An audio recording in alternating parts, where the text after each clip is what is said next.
basically everyone deserves a warm, safe, dry place to sleep. For the homeless, one of the biggest things they need in order to get back on track and back from being invisible to coming back to,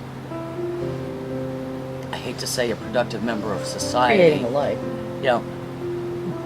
But where the rest of the world looks at them and recognizes them human being. Because when they're homeless, they're shunned, they're ignored, they are invisible, and they're just, oh, I'm just going to walk by and not see them. First and foremost, what they need is an address. Someplace where they can get their mail that isn't a temporary shelter or something like that. And once they have an address, all sorts of avenues open up for them. They can apply for food stamps, they can apply for services. Lady M from a sacred place came to Concord and met us and offered us what we have right now. Wasn't quite sure what we were going to go into, what this all entailed. Everybody thought it was a hippie commune, that it was like a socialist society up here, and it's nothing like that. It's a farm.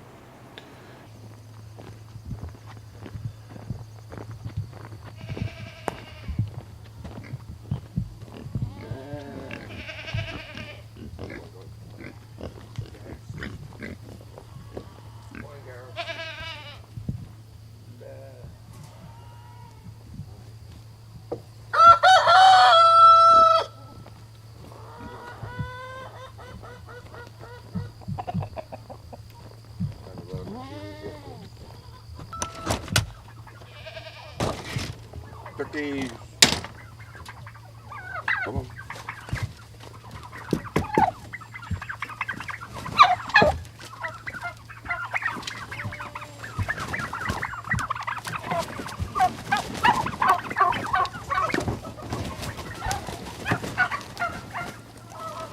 So I wake up in the morning and I get all the animals up, and time to feed the turkeys, fill up all their grain, water. Chickens, same thing, and then we'll take the goats out for a walk. Oh, and the pigs.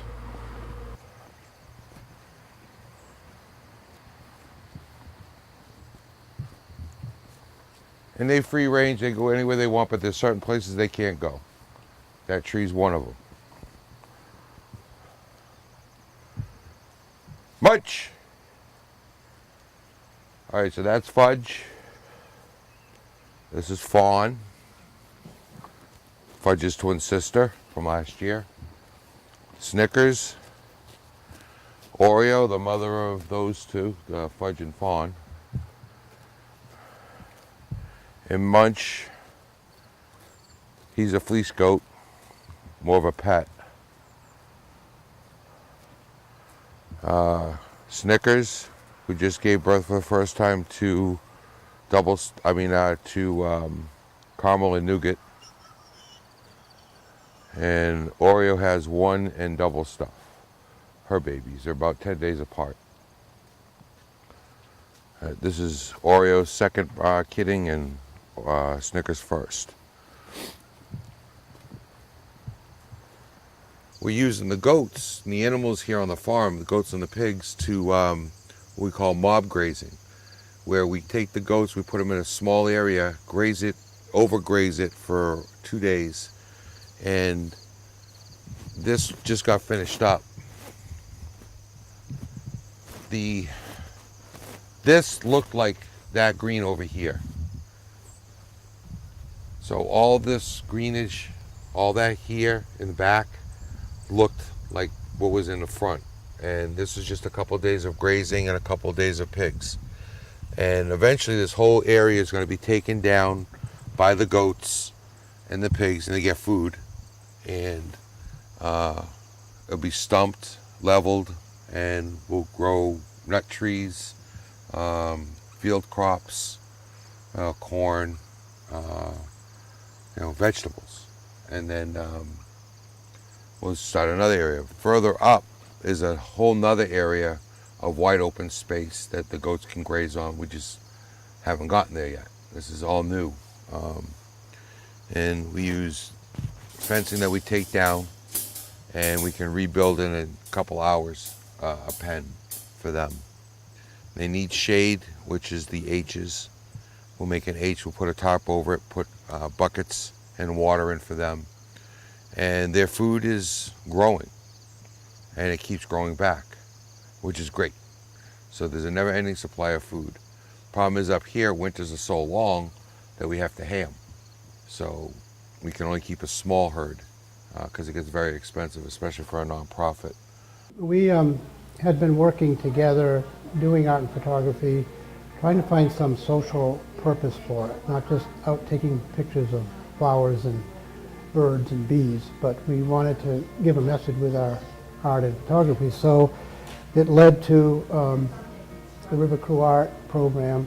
We started early in January of 2012, so it's been going now about a year and a half, a little more. Okay, my name is Elaine Morrison, and myself and Dick Smith formed River Crew Art because we wanted to work with homeless people.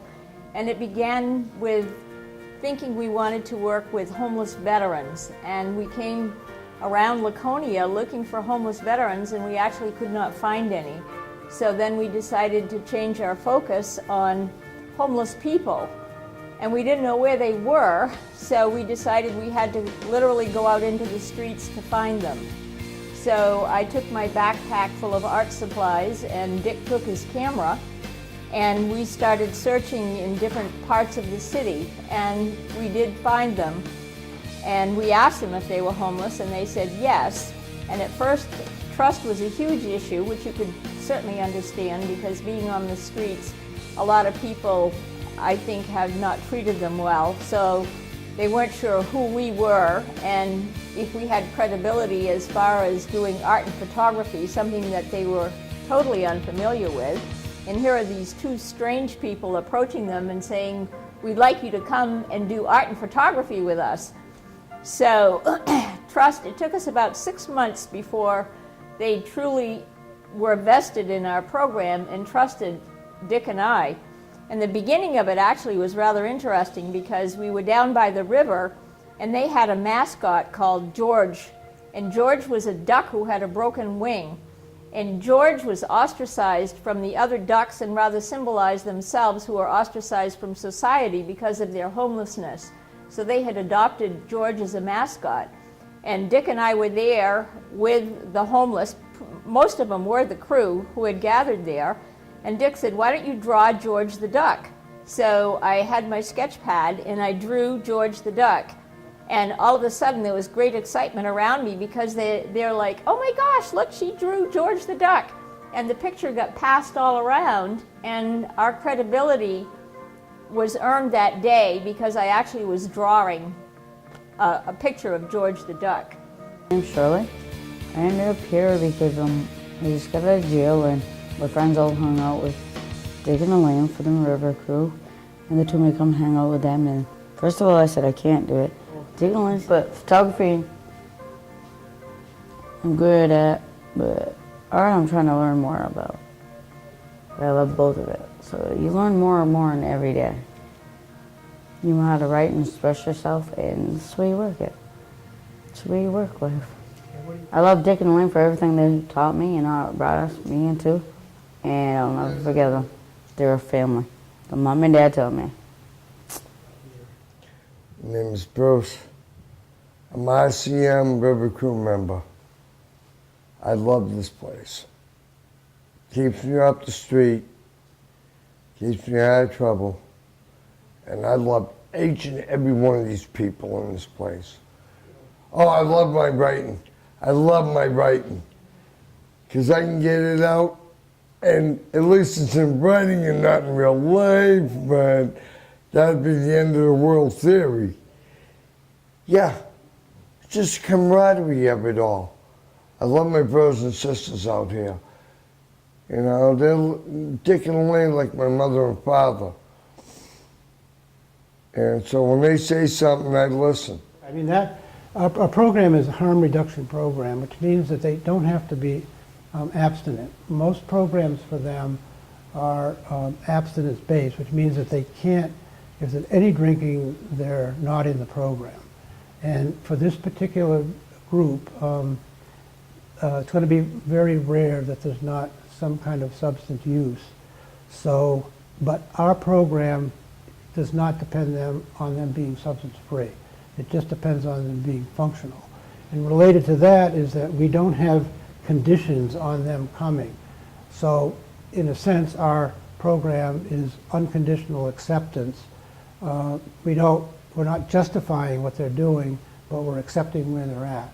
And as long as they can come and be functional, then it's okay.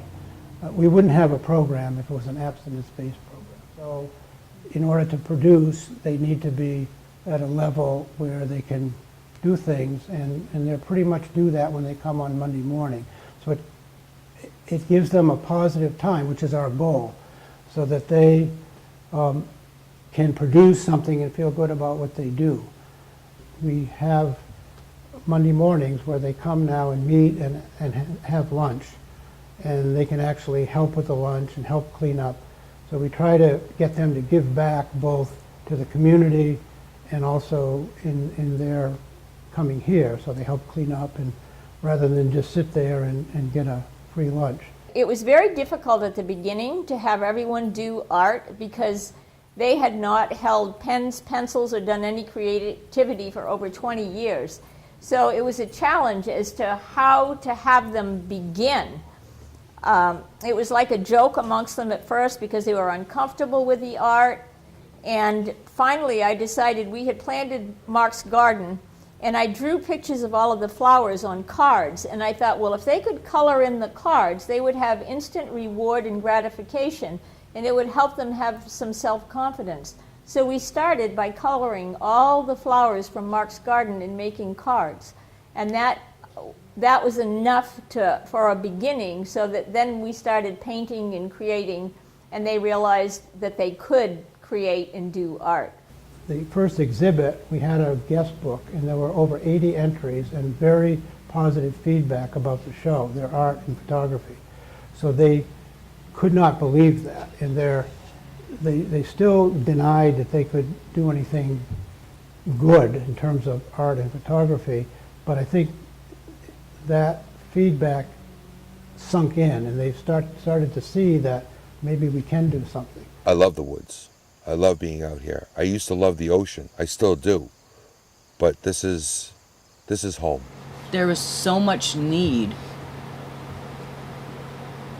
But if we all do a little bit, little bites. If we all take a little bite, then this whole issue can disappear.